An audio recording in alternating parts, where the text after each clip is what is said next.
Thank you for this opportunity, Chikwe. I almost didn't come. In the struggle, we face many, many things. One of it's death. That as a person living with HIV myself, since 2001, you don't find time to grieve, especially those that we've lost in the struggle. But that's not why I'm here, but I'm also struggling with depression, with those memories of people that we've lost now that we are enjoying a very quality of life in South Africa. I have access to treatment. Many people died fighting for that access, and they are no more. So I'm going to begin with my story because I think the TAC or Treatment Action Campaign's story is my story. And it's a story of many Africans, particularly in Africa, that we thought was never going to be possible, that we were going to be alive by 2013. I never thought I was going to be standing here in London telling you the story myself. Because in 2001, when I went confidently into a public clinic, curious, I had no reason to go. Seriously, I had no reason because I wasn't ill. Because at the time, many people were testing when they were very, very ill, like being carried by wheelbarrows to the clinic. I had nothing like that. I was walking to myself unaccompanied. And I was shocked. Shocked at the results to start with, HIV positive. I thought, what, me? At 22 years? I mean, my life is just beginning. Worst of all, I learned that my CD4 count, meaning my immune system was so compromised, it was 215. I needed treatment that week. And unfortunately, I was told, sadly, you are poor, you are black, you are African, there's nothing for you because you have no money. If you had money, you could go to a clinic very next door to the clinic that I got tested. You have to have 4,600 rands. That's about 60, how much? In pounds? Forgive me, I come from rands country. And I thought to myself, what? So much money, how is that possible? Because so many people, I've heard that so many black people or African people live with HIV. How can this be possible? And when I went and joined TAC in 2001, I found so many people like me, young women living with HIV. Worst of all, they had children living with HIV because they tested when they were pregnant. But there was one thing unique about that group that I met. They were ready to fight. I was ready to die. I left the clinic in April. I found courage to walk into the TAC office in June. I spent 2 months in bed, ready to die, and every day I was counting. This day must come soon. It never came until I joined them. And when I found these young women, and I asked them, so how do you do it? They said, education. I said, education about what? They said, the first thing, in 1999, in South Africa, let me start with the famous Madiba. Madiba visited, actually today, it's been 11 years since Madiba visited us. We were a bunch of a group that no politician wanted to associate with because we were known as radical. We confront, we speak truth to power. We're not scared how powerful or how much money you have, we're going to tell you. Because we had to learn, starting from the basics, that you cannot go out there as an advocate. Even if you have HIV, you have to know the disease that you live with. You must be the doctor of yourself. You can only engage with your doctor if you know what you have. Your doctor is there just to ensure that there's an expert opinion, but really, the expert is you. So what Tabi sang about earlier today, that we are the leaders, we live that. We believe it because Madiba imparted that inspiration on us, that it is possible. And it can never be impossible until you try it. And we had to try it. And we thought our first struggle that we had to fight was drug companies. They are evil. We hate them. How can they charge so much for life-saving medication and essential medicines in South Africa, and many poor people can't have access to it? We targeted them.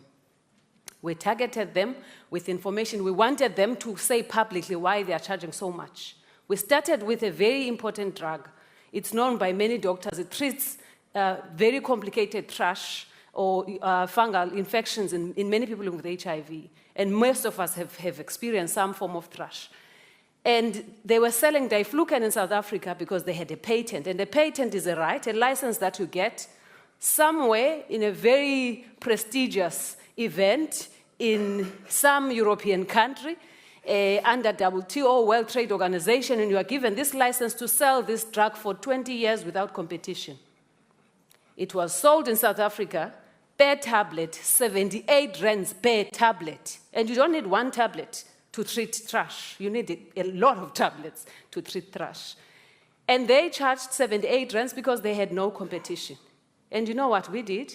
We went around and checked in other countries. We found that there was the same drug that Pfizer, and I named them because I'm not ashamed to name them, Pfizer, a drug company in South Africa that had a patent in South Africa, charged 78 rands, but a generic manufacturer of the same drug, everything was bioequivalent to the same drug, in Thailand, charged 24 cents.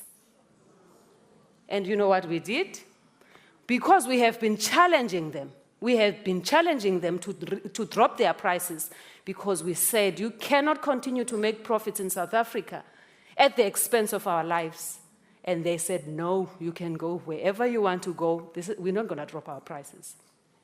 So we bought the drugs in Thailand illegally, I must say, because it is not legal to bring drugs in a country where there is a current patent. But that was a strategy. We wanted to show them that there are laws in South Africa that were introduced by Madiba in 1997, which, by the way, drug companies fought him, and we challenged them and we supported our government, and we won the court case, that said if South Africa needed cheaper drugs, they could go somewhere else where it's cheaper and import them for public use. South Africa never used that opportunity. Why? Because of evil countries like America. Evil countries because they pressure our governments to comply to laws that are detrimental to our health. For greed, for profits, because, as the minister said, that who finances our campaigns? Who finances our nice cars? Somewhere, somehow, someone who's rich is involved somewhere there. But in any way, we got the drugs in South Africa, and we gave them to doctors, public doctors, and they gave them to people. And in the same week, Pfizer said, okay, we will donate to the state government for 2 years. But they had profited for 18 years.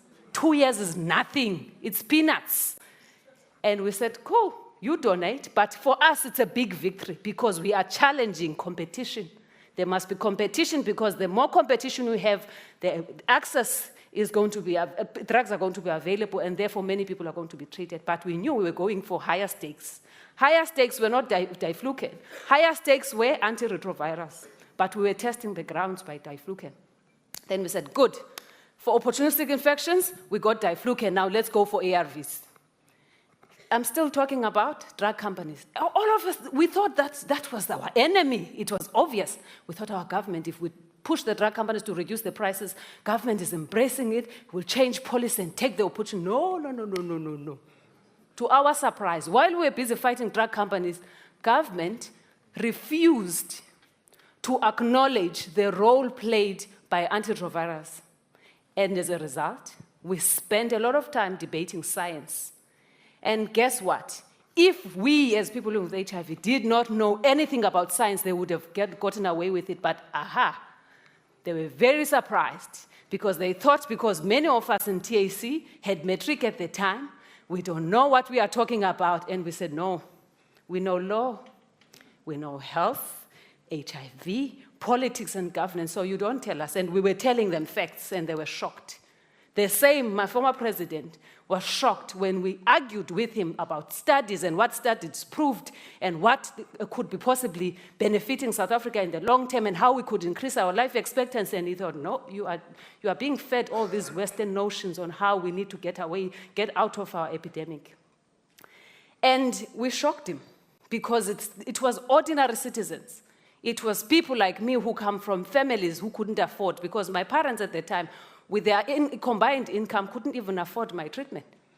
Their combined income was about £200. It was a matter of choosing my life or my siblings. And it wasn't even enough for that. Even people like Judge Edwin Cameron, who were judges, couldn't afford. They had to get other friends to club together to buy his treatment. But who am I? No one. Who's going to get me money to buy treatment? But at the same time, what about others?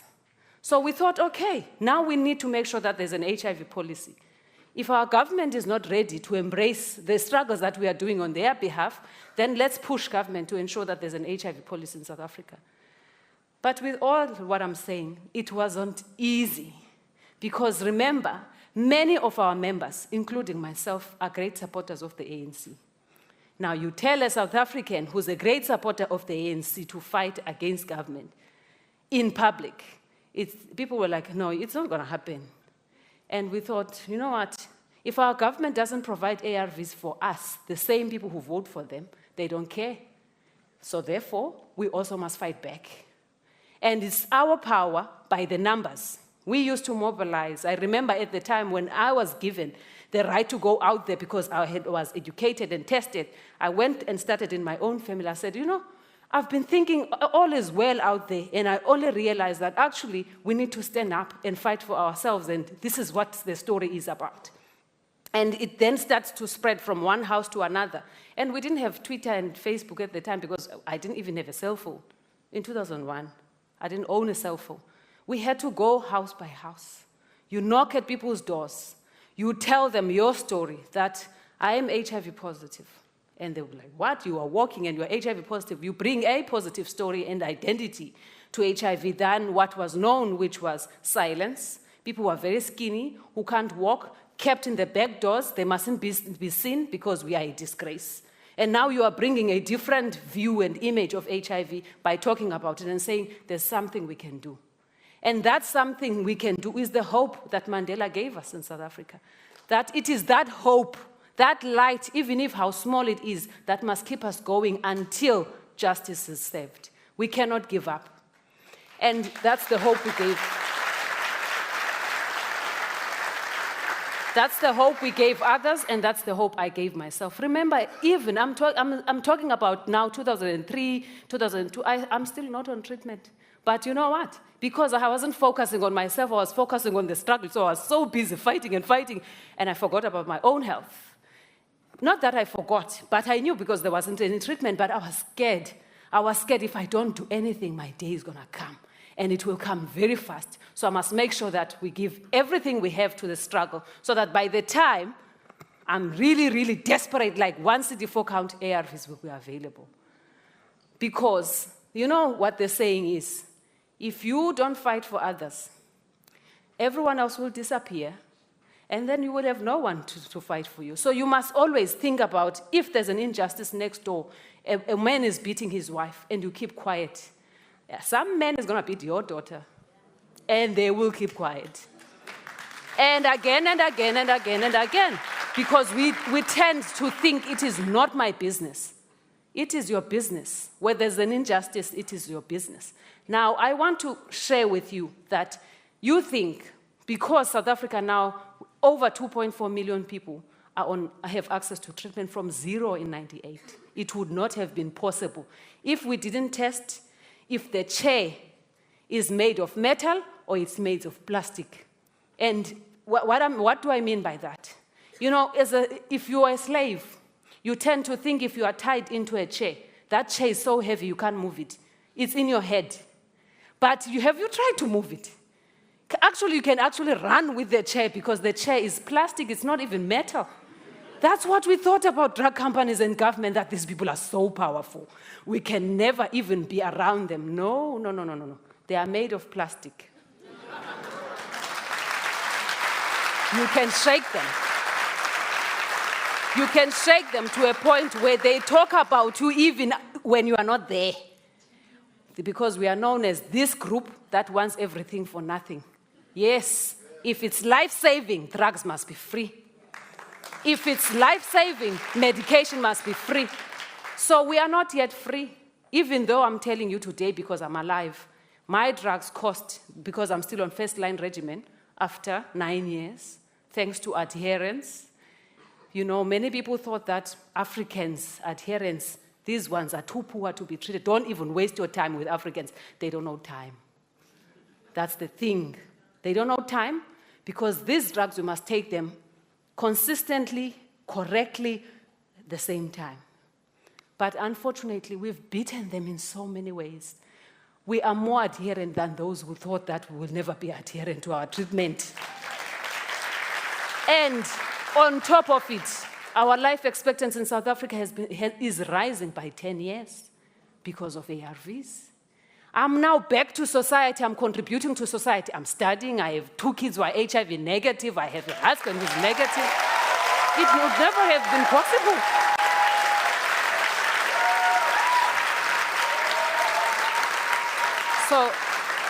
So all I'm saying is it is possible. It is possible. Even, we have only climbed one mountain. And Mandela said once, you climb a hill. When you are on top of the hill and you think, oh, I'm done. Because you've climbed so fast. All your energy is done. Because you know when you're going downhill, you don't need much energy. You go uphill, you realize there are so many hills to climb. And you think, oh my God, how am I going to climb that one? So when you climb the first hill, climb it slowly. Because I'm a marathon runner before I had a baby.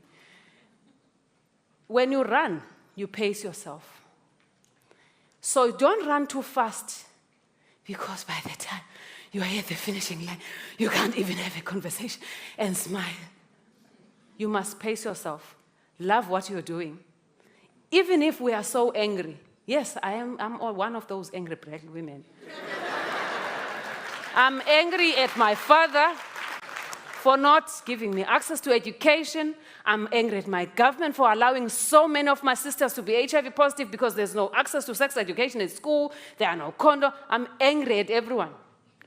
But I'm using my anger positively. I'm using it to change my conditions. So, I want to leave you with this. The struggle is not over.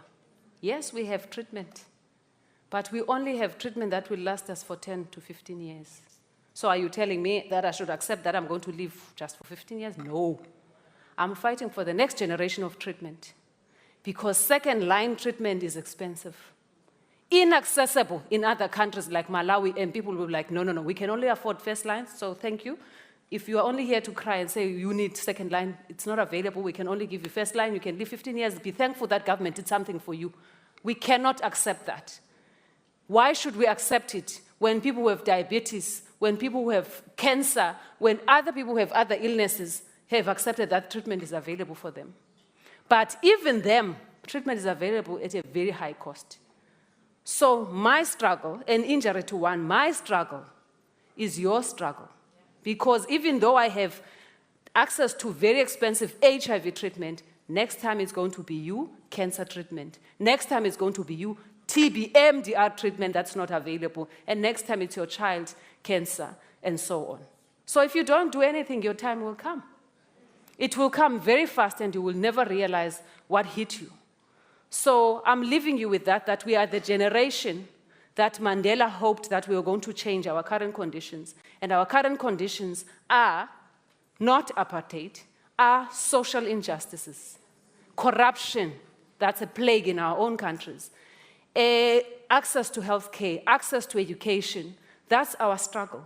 And are we going to be the generation that in the time of this crisis that we turned our eye, we buried our head in the sand and did nothing? Or we are the generation that said enough is enough? We don't want to embarrass Madiba. We want Madiba to remember us as the generation that made a difference.